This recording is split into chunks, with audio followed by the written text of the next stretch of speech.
নমস্কার, লাইভ চ্যানেলে আমার সকল বন্ধুদের সাথে নিয়ে আজকের দিনটা শুরু করছি। বাজছে বন্ধুরা এখন 6:30। বাস স্ট্যান্ড থেকে দিনটা শুরু করলাম। কোথায় যাচ্ছি নিশ্চয়ই জানেন, কালকে বলেছি।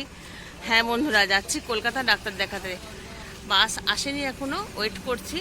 বাস এলে বাসে চড়ে বা ট্রেনে চড়ে একটু একটু করে আপনাদের সঙ্গে গল্প করতে করতে ডাক্তার দেখাতে চলে যাব। আমরা এখন বর্ধমান বাস স্ট্যান্ডে এসে বসে আছি। 8:30টায় বাস। এই যে বর্ধমান বাস স্ট্যান্ডে, তার ব্যাক ক্যামেরাতে দেখাই বর্ধমান বাস স্ট্যান্ডটা।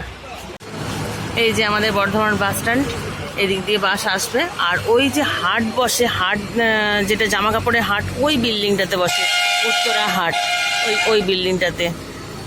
এই যে আমাদের বর্ধমান বাস স্ট্যান্ড।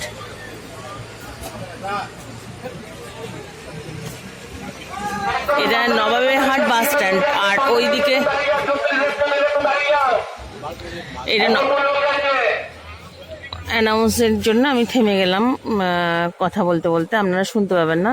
এটা নবাবেরহাট বাস স্ট্যান্ড। আর ওই দিক দিয়ে আরেকটা বাস স্ট্যান্ড আছে, ওটার নাম যেন কি, উল্লাস বাস স্ট্যান্ড। চলুন বন্ধুরা, এখন বাসের জন্য অপেক্ষা করি, বাস আসুক। আর এই যে ভাই এখানে চা পান করছে। গুড মর্নিং বলে দিয়েছে। বন্ধুরা যাচ্ছি SBSTC বাসে, বর্ধমান ছেড়ে যাচ্ছি এবারে। না বন্ধুরা, কলকাতা ট্রেনে যাচ্ছি না, কারণ দেখলাম বাসেই সুবিধা হবে। এই যে আমাদের বর্ধমান বাস স্ট্যান্ড ছেড়ে এবারে রওনা দিচ্ছি। আমার হয়ে একটু ঈশ্বরকে ডাকুন, যাতে ডাক্তার বলে যে না, এখন অপারেশন করতে হবে না, অনেকটাই বেটার। চলুন যাই, দুঃখ করে তো লাভ নাই, যেটা হয়ে গেছে সেটা হাসি মুখে মেনে নিতেই হবে। বন্ধুরা, আমরা এখন এসছি SSKM অর্থ ডিপার্টমেন্টে। দেখুন একবার ভিড়টা দেখুন।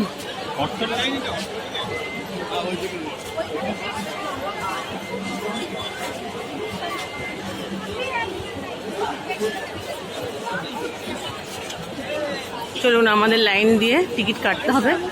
এখন এখানেই মোবাইলটা রাখি। আমরা ফিরে যাচ্ছি বন্ধুরা নিরাশ হয়ে। লাইন হচ্ছে ওই যে সামনে একটা লাল রঙের গেট দেখতে পাচ্ছেন, ওইখান থেকে লাইন হয়েছে, এই পুরো লাইন যাচ্ছে ওইখানে, ওই যে বিল্ডিংটা দেখা যাচ্ছে সামনে, ওখানে শেষ হয়েছে। আরও আছে ভেতরে, গেটের ভেতরে আরও আছে। আমার পক্ষে সম্ভব নয় এতক্ষণ দাঁড়িয়ে থাকা, লাইন দেওয়া। আমরা যাচ্ছি এবারে অ্যাপেলোতে। পারবোই না, টিকিট কাটা হয়ে গেছে, তবুও পারছি না। সবাই বলে পিজিতে ট্রিটমেন্ট, কিন্তু এত ভিড়, আমি দাঁড়াবো কি করে এতক্ষণ ধরে। চলুন যাই অ্যাপেলোতে। বন্ধুরা, এসে গেছি অ্যাপেলোর ক্যান্টিনে। অ্যাপেলোর ক্যান্টিনে একটু টিফিন করছি। সেই ভোর 5টায় বেরিয়েছি, তখন লিকার চা একটু খেয়েছিলাম। তারপর থেকে আর কিছু খাওয়া হয়নি, কারণ খেতে পারছিলাম না, ভীষণ পেটে যন্ত্রণা করছিল। আর আমার সাথে সাথে ভাইও খেতে পারছে না। ভাই একটু চাউমিন নিয়েছে, খাচ্ছে। চলুন টিফিনটা করে ফেলি, তারপরে আপনাদের সঙ্গে ডাক্তার দেখানোর পর আবার গল্প করব।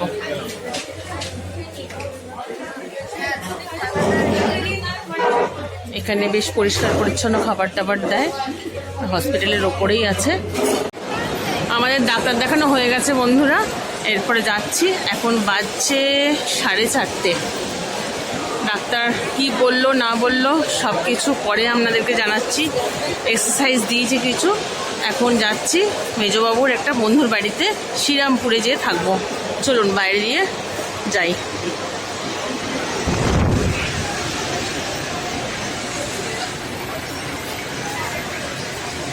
ভীষণ ভালো ডাক্তারবাবু, ভীষণ ভালো, ভীষণ সুন্দর কথা বলেন। আমাদের কলকাতার দুর্নাম আছে যে আমাদের কলকাতায় ডাক্তার নাই, কলকাতার ডাক্তার নাকি ঠিক মতন কথা শোনে না। কিন্তু এত ভালো ডাক্তার, এত সুন্দর করে কথা শোনেন, না দেখালে বুঝতে পারবেন না। চলুন বন্ধুরা, আমরা এই বনহুগলিতে এসেছিলাম। কালকে ভিডিওটা কমপ্লিট করতে পারিনি। এটা বনহুগলি হসপিটাল, ভেতরে ভিডিও করতে দেবে না বলে করা হয়নি। আর ভিডিওটা এখানে এই জন্যই করছি যে আমরা এখানে এসেছি সেটা দেখানোর জন্য।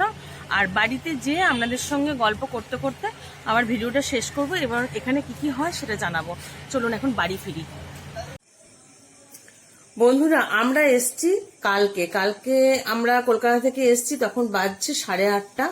তারপরে আর 8:30 নয়, 7টার মতন বাজছে। 7টা, 6:30 থেকে 7টা।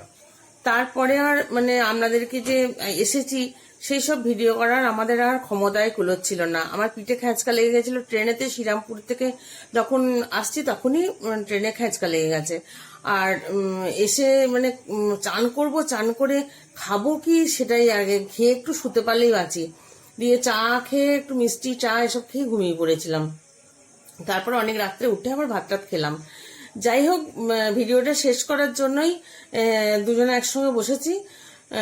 যেখানে গেছিলাম বনহুগলিতে, আমাকে তো কলকাতা অ্যাপেলোতে বলেছে যে হাড় ক্ষয় হচ্ছে নাকি সেটা টেস্ট করতে, আর বনহুগলিতে বলেছে এমআরআই করতে। এমআরআইটা 22 সালের ছিল, এরপরে একটা রিসেন্ট একটা এমআরআই চাইছেন, আর একটা টেস্ট বলেছেন ওনারা, ব্লাডের একটা টেস্ট বলেছে।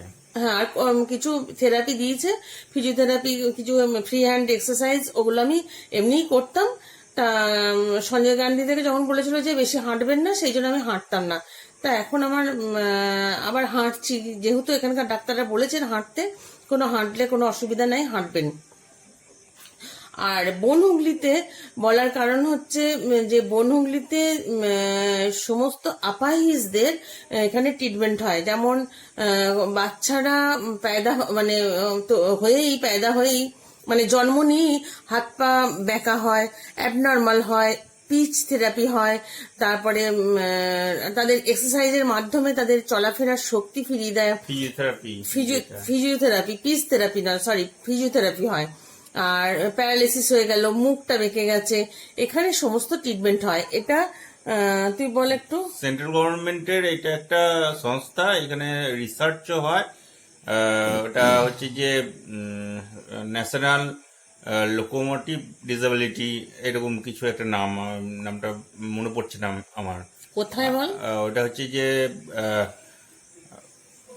বনহুগলি নাম জায়গাটার, স্টপেজটার নাম হচ্ছে বনহুগলি।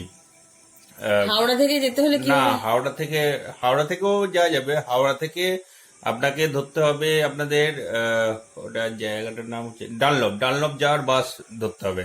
ডানলপ যাওয়ার কিছু আগে স্মৃতির মোড়ের আগেই হচ্ছে যে এই বনহুগলি স্টপেজটা, মানে ওই দিক থেকে স্মৃতির মোড়ের আগে ওইখানে নেমে ওইখানে জিজ্ঞেস করলেই হবে যে এখানে অর্থের কোথায়, হসপিটাল কোথায় আছে। ভালো করে বলে দাও, হাওড়া থেকে কিভাবে যাবেন? হাওড়া থেকে ডানলপ যাওয়ার বাসেতে চাপতে হবে। ডানলপ যাওয়ার বাসে চেপে বনহুগলিতে নামবো বলতে হবে, তাহলেই নামিয়ে দেবে বাসওয়ালা। ওইখানে নেমে বলতে হবে যে হাড়ের যে হসপিটাল আছে কোথায় যাব, সেখানে দেখিয়ে দেবে, ওইখানকার লোকেরাই দেখিয়ে দেবে। এবং এখানে সমস্ত পঙ্গুদের ট্রিটমেন্ট হয়। আর জন্মানোর পর যেসব বাচ্চারা অ্যাবনর্মাল হয়, হাঁটতে পারে না, বা হাত বেঁকা থাকে, আমাদের বলার কারণ হচ্ছে অনেকেই এই ইনস্টিটিউটার খবর জানেন না। একদম ভেতর দিকে নিস্তব্ধ নির্জন, সবাই জানে না, খুব কম পেশেন্ট হয়, আর খুব ভালো ব্যবস্থা, খুব ভালো ব্যবহার ওনারা এই থেরাপির মাধ্যমে সুস্থ করে তোলেন।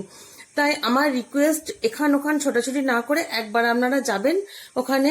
কারুর বাচ্চা এরকম যদি থাকে, কারুর মা বাবা স্ট্রোক হয়ে প্যারালিসিস হয়ে গেছে, তারা একবার যেতে পারেন। আর আমার মতন প্রবলেমদের তো অনায়াসেই যেতে পারেন।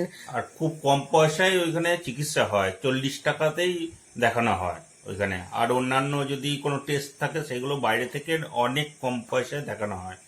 আমার যেমন হসপিটালে, অ্যাপেলো হসপিটালে আমার ফিজিওথেরাপি দেখিয়ে দিল, দুটো বসে বসে 500 টাকা নিল। আর ওখানে 3 ঘন্টা ধরে ডাক্তার এদিক ওদিক সেদিক, এই ডাক্তারের কাছে যান, ওই ডাক্তারের কাছে যান, সব কথা আমার শুনলো। আপনি কি ভালোবাসেন, আপনি কিভাবে আপনার লাইফস্টাইল চালান, আপনি কিভাবে মানে শোয়া বসা সমস্ত কিছু দেখালো। ওরা মাত্র নিল 30 টাকা। প্লিজ আপনারা একবার যাবেন ওখানে। যদি এরকম আমার মতন প্রবলেম থাকে, কোনো হাঁটুর প্রবলেম, কোমরে প্রবলেম, যন্ত্রণা হচ্ছে, কোনো বাচ্চা যদি অ্যাবনর্মাল থাকে, কোনো কারণ ফ্যামিলির কেউ স্ট্রোক হয়ে প্যারালিসিস হয়ে গেছে, আপনারা একবার যাবেন। যে এখানে খুব কম পয়সার ট্রিটমেন্ট হয়। তাহলে বন্ধুরা, আমরা বলি কি আমাদের ওয়েস্ট বেঙ্গলে অনেক কিছু আছে, আমরা খুঁজে পাই না বা খুঁজে নিতে চেষ্টা করি না। ওই ব্যাঙ্গালোর আর ভেলোর ছোটার কোনো প্রয়োজন নাই। এখানে অনেক বড় বড় ডাক্তার আছে এবং ডাক্তারবাবুরা খুব ভালো করে কথা শোনেন।